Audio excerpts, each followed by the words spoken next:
राष्ट्रवादी शरदचंद्र पवार पक्षाच्या म्हणजे गटाचे मफलर गळ्यामध्ये घालून भाजप विरोधी काम केल्याचं निदर्शनास आलेलं आहे। बघा, तसं जर पाहायला गेलं ना तर हे तसं अपेक्षितच होतं।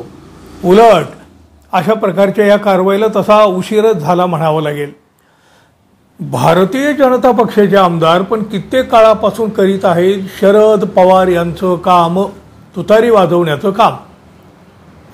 अशा प्रकारच्या तक्रारी झाल्या आणि अक्षम्य विलंबाने का होईना कारवाईचा बडगा उगारला गेला। भारतीय जनता पक्षानं 7 दिवसांची आता मुदत दिली आहे। आता सगळ्यांचं लक्ष जे आहे ते या सिंहाच्या गर्जनेकडे।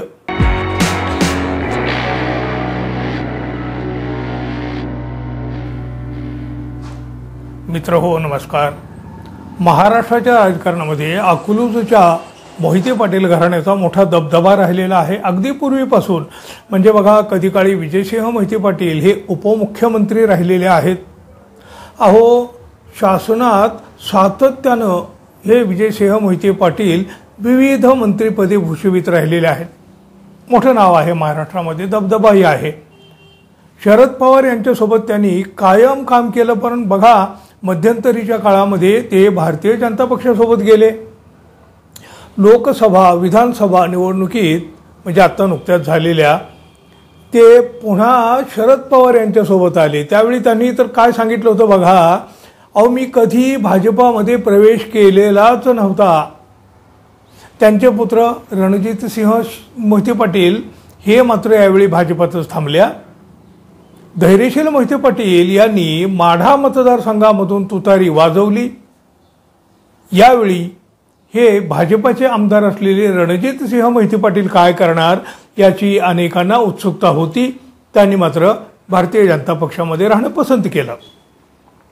भारतीय जनता पक्षात राहूनही ते शरद पवार यांचंच काम करीत आहेत अशी चर्चा झाली, आरोप झाले आणि पुढं तक्रारीही झाल्या। भारतीय जनता पक्षाचे बडे नेते नाराज तर होते, पण लगेच कुठलीही कारवाई रणजितसिंह मोहिते पाटील यांच्यावर झाली नाही। पण विधानसभा माळशिरस मतदारसंघातून भाजपचे राम सातपुते आपटले आणि पुन्हा मोहिते पाटील यांच्यावर तक्रारी सुरू झाल्या। इकडे तक्रारी होत होत्या आणि रणजितसिंह मोहिते पाटील यांचे फोटो देवेंद्र फडणवीस यांच्यासोबत झळकत राहिलेले होते। त्यामुळं भाजपातील काही मंडळी अस्वस्थ झाल्याचं दिसत होतं। हे पडलेले उमेदवार राम सातपुते, गोपीचंद पडळकर यांनी रणजितसिंह मोहिते पाटील यांच्या विरुद्ध तक्रारी केल्या पक्षाकडं। आता मात्र भारतीय जनता पक्षाचे विधान परिषदेचे आमदार रणजितसिंह मोहिते पाटील यांना पक्षाकडून म्हणजे भारतीय जनता पक्षाकडून कारणे दाखवा ही नोटीस पाठवण्यात आलेली आहे। लोकसभा आणि विधानसभा निवडणुकीमध्ये पक्षविरोधी काम केल्याचा ठपका आता रणजितसिंह मोहिते पाटील यांच्यावर ठेवण्यात आला आहे।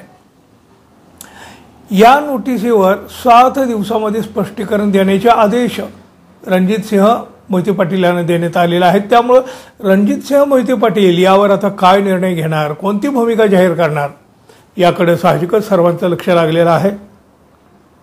भारतीय जनता पक्षाचे माजी आमदार राम सातपुते यांनी या संदर्भात सोशल मीडियावर पोस्ट करीत पक्षाचंच आभार मानलेला आहे ही कारवाई सुरू केल्यामुळे। रणजितसिंह मोहिते पाटलांनी राजीनामा द्यायला हवा।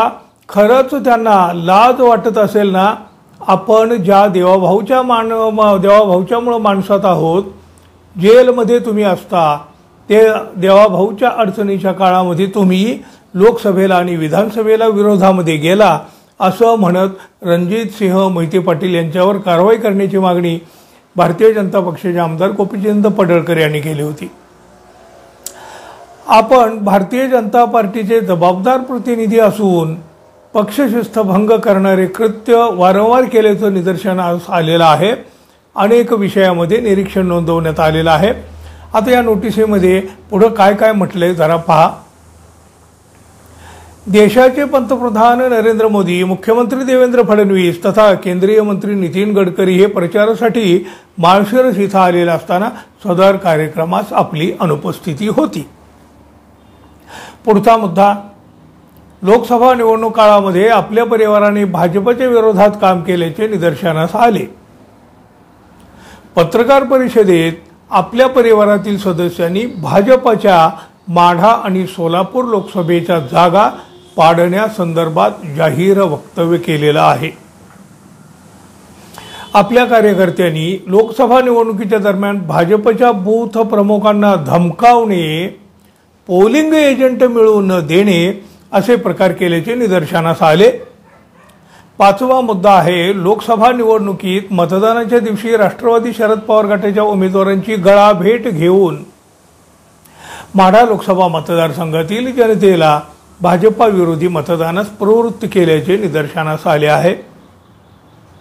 पुढचा मुद्दा, विधानसभा निवडणुकीमध्ये आपल्या परिवारातील सदस्यांनी राष्ट्रवादी शरदचंद्र पवार पक्षाच्या गटाचे मफलर गळ्यामध्ये घालून भाजपा विरोधी काम केल्याचं निदर्शनास आलेलं आहे। त्याचबरोबर महायुतीच्या सरकारने ज्या शंकर सहकारी साखर कारखान्यास आर्थिक मदत केली, त्याच कारखान्यावरील चिटबॉयकडून आपण राष्ट्रवादी शरद पवार गटाचा प्रचार केला।